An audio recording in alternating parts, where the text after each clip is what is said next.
What's going on, guys? Welcome back to EU4's Sicily. And Emperor, well, how old? How old is Emperor Herman? 70 years old, so, you know, that's amazing. He already lived through one of his heirs. And, oh wow, we're actually able to repay a loan for once. That's nice. We'll have to wait a little bit for our morale to be back up before we can crush these rebels.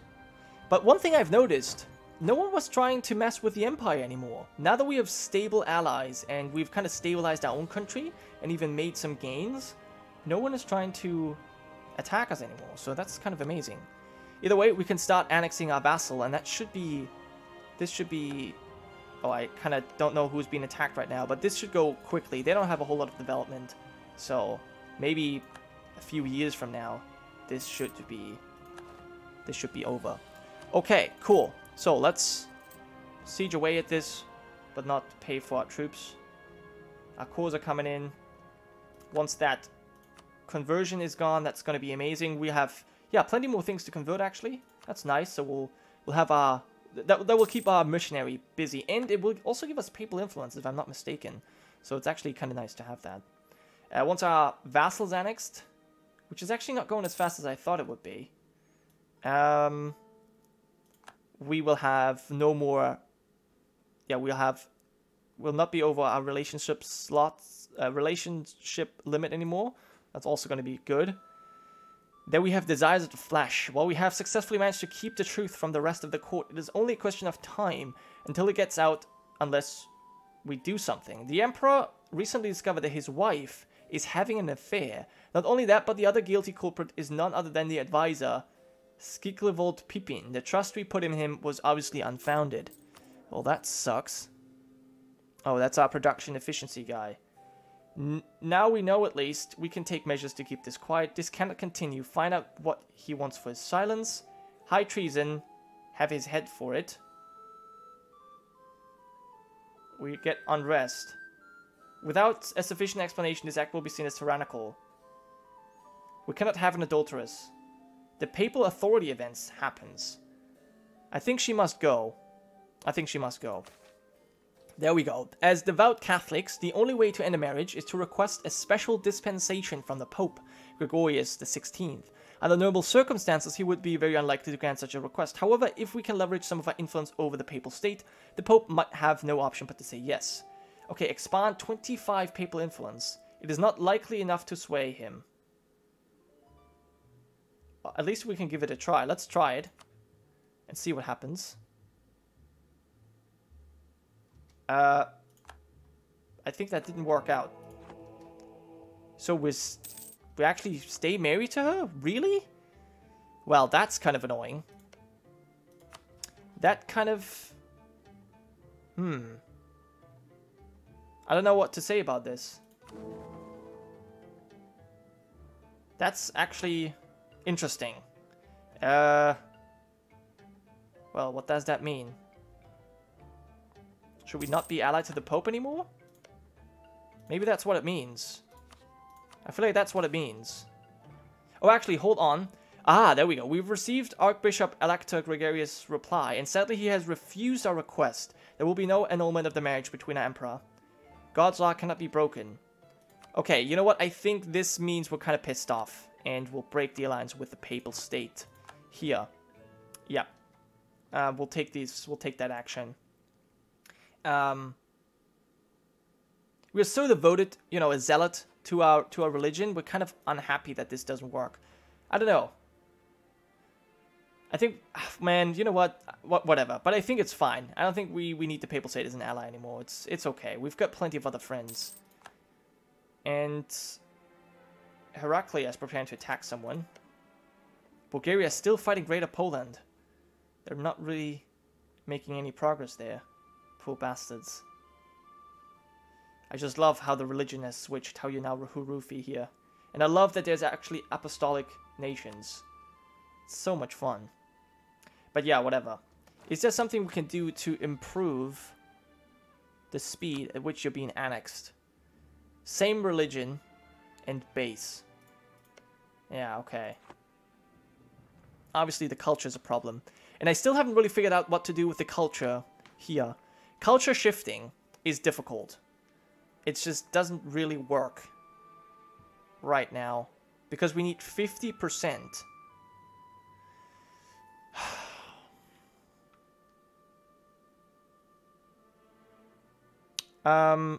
So I guess what we'll do, we'll still, okay, you know what? That doesn't matter. We'll make this Sicilian. And we'll make Malta Sicilian. And then we'll make these two Sicilo-Greek. Actually, hold on.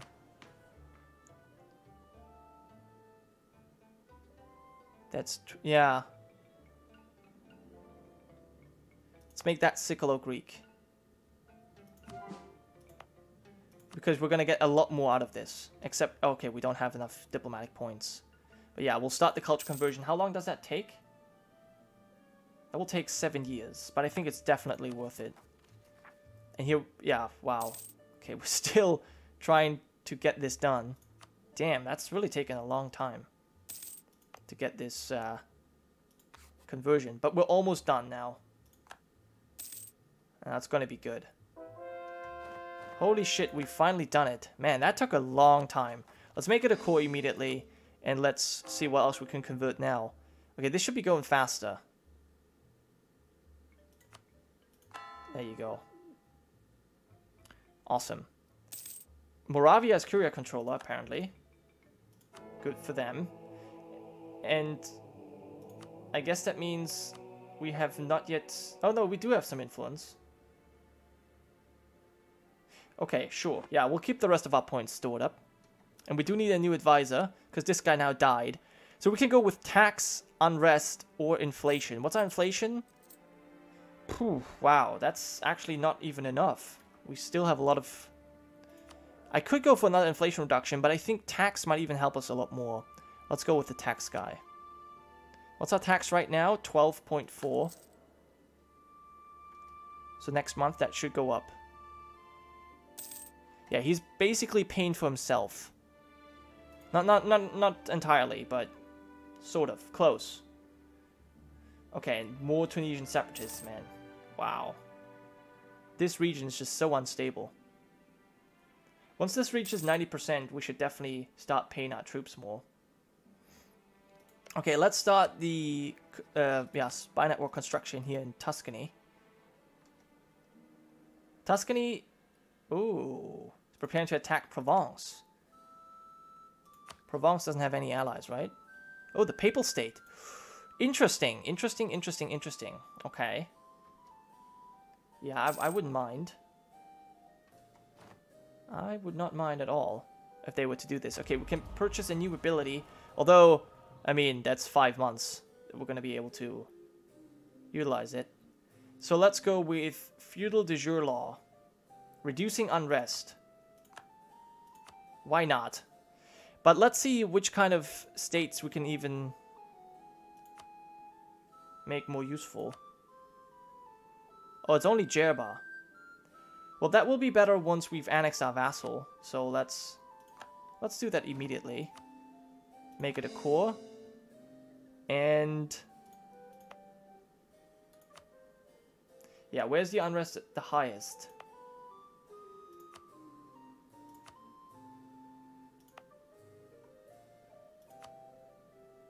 I don't know. Do I even need this? Do I even need to do this edict? Isn't that an edict map mode? If only I knew where it was. Estates. That's state edicts. So we don't have any edicts active right now except for local defensiveness, which we can turn off for now because we're not at war. Right, we can go for advancement, right? Yeah, because this is growing here. In Cyrenaica. Let's go for advancement effort. We want to get this to spread a little bit faster. And there it finally happened. Frickin' Tuscany became emperor? 1, 2, 3, 4, 5, 6. Wait. Oh, Salzburg was taken by Austria. Oh. Interesting. There's 1, 2, 3, 4. Okay, yeah, so Salzburg was actually voting for Brandenburg. There was 3 people voting for Tuscany. Well, yeah. Tuscany, the rival of Sicily, became emperor. That's actually sad, but now they will have to deal with all of these problems. And so, I don't know. I don't know if that's really going to be good for them. We do have more Protestant princes, and that will only increase as time goes on. So, yeah, they can now deal with this. I hope they have a lot of fun. But there we go. Our old monarch has decided to die a little too soon. Our heir is not quite ready to assume the role of monarch. Ida will now be ruling our nation, that unfaithful harlot. Yeah, so let's quickly check this out. So Electress Ida is ruling, but Wulfari, a pretty good leader. 14 years old. There's no golden age, unfortunately, but Sicily's gonna have a good time, I think. Sicily's in a good situation. This vassal will be annexed. Good allies. No longer the emperor. So they're going to lose a little bit of... Yeah, well... Force limit? No, I think the force limit is correct now. But they might lose a little bit of manpower. But that's... Actually, no. That seems to be fine. I actually don't know. But either way, there we go. That was the end of Sicily. I think we definitely had a really good run. And so now I'm going to have to check out what other nations we can play. So there will be a cut here, and I'll present to you the new options, and we'll have a vote. I think you know the drill by now.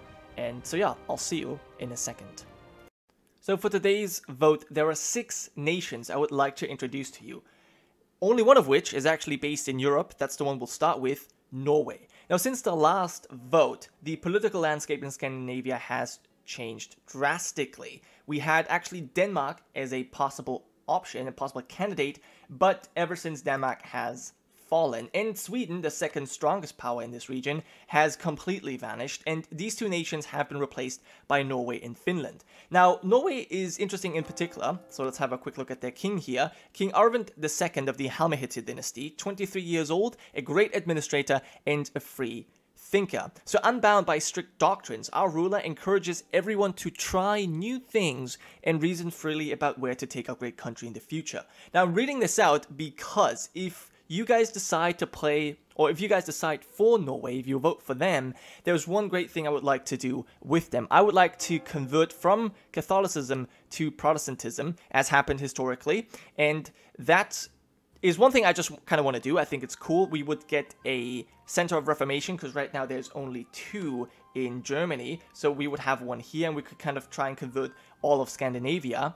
And yeah, it would also sort of make sense. As I said, we're a free thinker, and we're currently in debt. And if you convert to Protestantism, you get more national tax, which is by far our biggest income.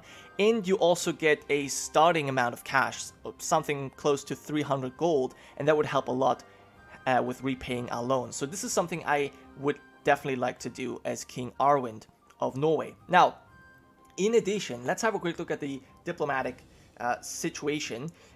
Norway could have a few wars with Denmark and Greater Poland. Greater Poland has provinces here in southern Sweden as well as Gotland, and Denmark obviously has a few provinces here as well, and Jelland, which is a, well, very well-developed province at least, and has an extra trade power modifier here. So that's definitely something we should go for. But other than that, we are basically done with Scandinavia, because the Finns are our eastern allies, I guess, and then Obotrithia are our allies to the south. So there's really not much else we have to do after we've conquered these few provinces that I've already mentioned. Then one possibility we could go for is attack our rival Scotland. We already have a few claims. We're allied to York, which, you know, should have some cause here. I don't know why they don't have him, but they at least have some claims. So that would be a great thing to do. And once that is done, and we still have some time left, Norway can actually go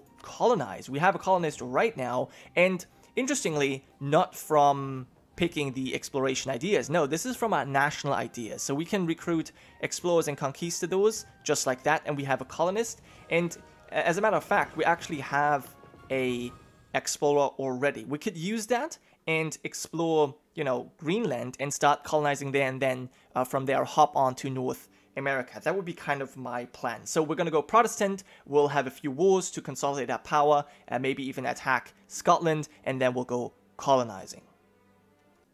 The second option I would like to present to you is Ethiopia. It's one of the great powers. It's actually right now the second strongest or the second greatest power in the world, just after France. Not necessarily because of development, but because we've been very lucky with the institutions that have spawned in Africa. So Renaissance already embraced, and it's only going to be a matter of time until we also get the colonialism from Egypt. Now the problem with Egypt is that they're our rival, and they also control one of the holy sites. In fact, this is really funny. For those of you who don't know how the Coptic mechanics work, you have 5 holy sites that you need to control in order to gain bonuses. We control 1, and they also need to be of the Coptic religion. We control 1 in Axum. And then, this is so cool. So Axum is Coptic, then Alexandria is currently Catholic, Antakya, right here, is currently Orthodox, Kaza Ibrim over here is actually Protestant, so that's definitely something we need to change. And then Yerevan over here is Apostolic. So there's 5 holy sites, and 5 of them are actually controlled by Christians, but by different Christians. I think this is really funny. But yeah, so this would be one of our goals, to retake these holy sites. But let's have a first look at our ruler so that we actually know what we're talking about. Negusa Nagast Iskindar III. He's not really special in any category, but he is a conqueror, and so we should definitely have a few wars. Now, one thing I already mentioned is we should get a hold of the holy sites. We currently have a truce with Makuria, which is in control of that Protestant holy site. So as soon as the truce runs out, we should go to war, annex them, probably the easiest, and then convert that. And then we should move on to Egypt. And if we have it under control, we get extra missionaries, prestige, and all these kinds of good stuff. Also, as I mentioned, Egypt is one of our rivals. They have a lot of good provinces here, so that'd be useful for us to take over. Other than that, we can also conquer Ifat over here, which we have done. We also have a truce with them currently. And then we have colonization ideas. So we can explore a little bit. We can maybe even start colonizing here. But I think, yeah, we're currently colonizing a province here. So once that's done, we can maybe go for one of these islands and see if we can, have a presence in the Indian Ocean and then in the, well, in Oceania or whatever it's called. Yeah, so those are basically the plans as Ethiopia. Get control of the holy sites, take out our rival Egypt, and oh, one other thing I should mention, we are a great power, but we're also currently in a golden era, so giving us all kinds of bonuses, and yeah, that should definitely help us in our conquests. The third nation you can choose from is Persia. Not really a new one, we've already had this as an option before. Persia is still ruled by the Bahmani dynasty. Shah Shamit IV, he is a very skilled military leader, 24 years old. Persia, just like Ethiopia, is also a great power, but they currently don't have a golden era. So kind of interesting, we have a rival that is in its golden age. We could try and stop them, but they're a little bit far away from to be an immediate threat. Now, Persia itself still has a lot of claims, especially from the Levant, but the Levant is irrelevant. Get it? So I guess there's other things that we could focus on. Now, religion is still a huge problem. Persia started out as the Sunni hope, and, well, they've converted away from that, and now we are Hurufi.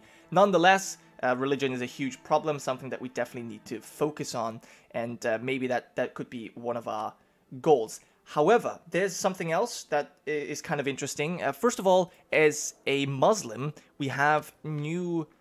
I'm not sure which update introduced this, but the ICTA government, which we have as Muslims, gives us special mechanics, which is kind of cool. I've never really played with this, so that will be new for me. It's not a big deal, it's basically just clicking a button every 20 years, but still, you know, it's something fun to check out. And also, I have actually made a few... I've made one adjustment to the mod file here of this converted game, and I've allowed for formable nations to exist. And so what we could do now is we can well, form the Persian nation, although that doesn't really make much sense. I don't think that would really change anything. But we could form the Mughal Empire. So we need a few cores here in India, and then we would gain all kinds of claims. Actually, we would lose claims as well, interestingly. But yeah, we would gain all kinds of claims and so on and so forth. And yeah, that would be maybe something that we would want to try. We'll get new traditions and ambitions, so something we could maybe go for, but that's not necessary. Either way, we still have, as I said, we still have a few claims here that we could conquer, and of course, you know, we can always attack the Mongols or do whatever. There's many possibilities. We're actually in a war right now, but I don't think that we're actually gonna get anything out of this. This is just our friends, and we also have a vassal that is that's actually about to be annexed in the next couple of months. So for the fourth candidate, which is kind of hopping along from Ethiopia over to Persia, and now we're here in Bahmani. So let's actually start by looking at our ruler, Sultan Amir I.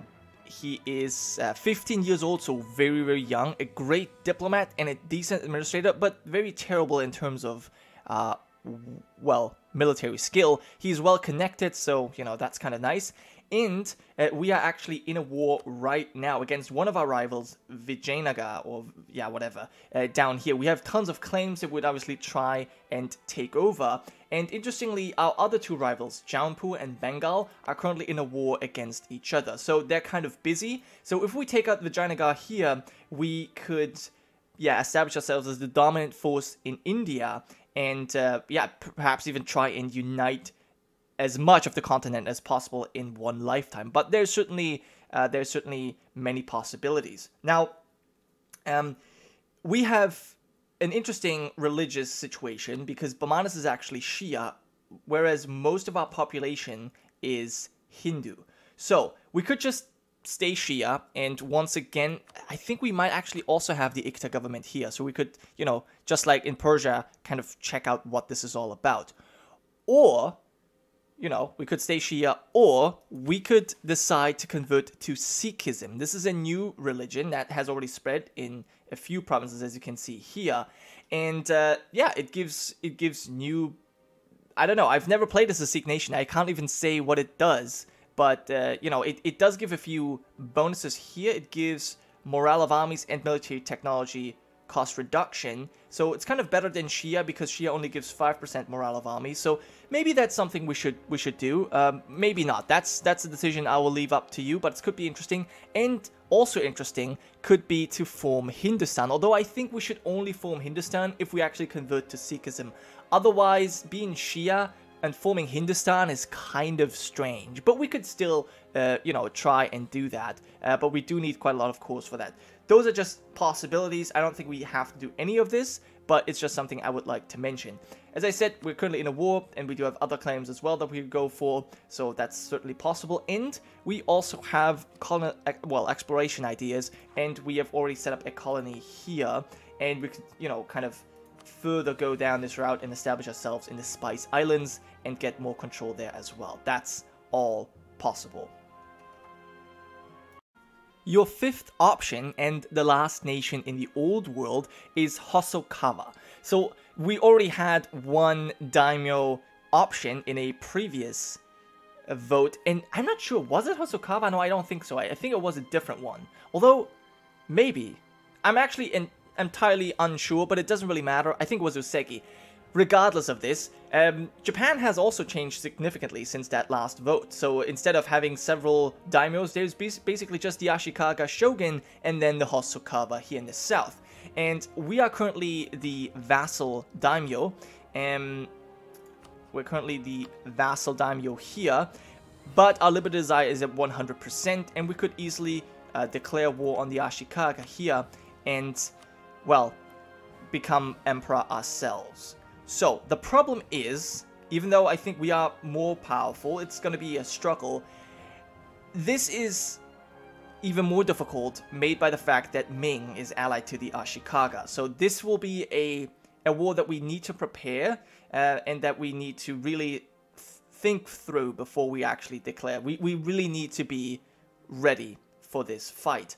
But I think we can win it. We have a bigger fleet, a bigger army. We have more provinces, more development. So we should definitely be able to destroy the Ashikaga and just kind of keep away Ming. Now, Ming is not as powerful as you might think. There's still a great power, as you can see here. But they've lost a lot of development. And as you can see, yeah, a few provinces or a few nations have gone independent, and that is because their mandate is at 0. And it's been at 0 for a while because of their unguarded nomadic frontier. It's one of the disasters, and because of non-tributaries bordering them. So basically, even though the Mongols have been in decline ever since we started this, so for the last 60 years, the Mongols have declined in this series so far, they're still around, and they're still a big threat, and they've basically caused the downfall of Ming. And that's going to only continue to get worse because the Mongols will hold on for another 40 years before they're really going to be destroyed. So what we could do is we could try and, well, declare war for the Emperor, become Shogun, unite Japan, which is going to be one of the decisions. There's one right now, but there's going to be a second decision as the Shogun to unite Japan. And then we could try and either invade Korea, take some provinces, or just attack Ming and maybe claim the mandate of heaven for ourselves. Now, I actually haven't talked about our lord just yet, or our ruler. That is Sumiyuki the First of the Hosokawa clan. He's 27 years old, and he is a conqueror. And he's pretty decent across all categories. So, yeah, interesting man, and definitely a lot of potential here.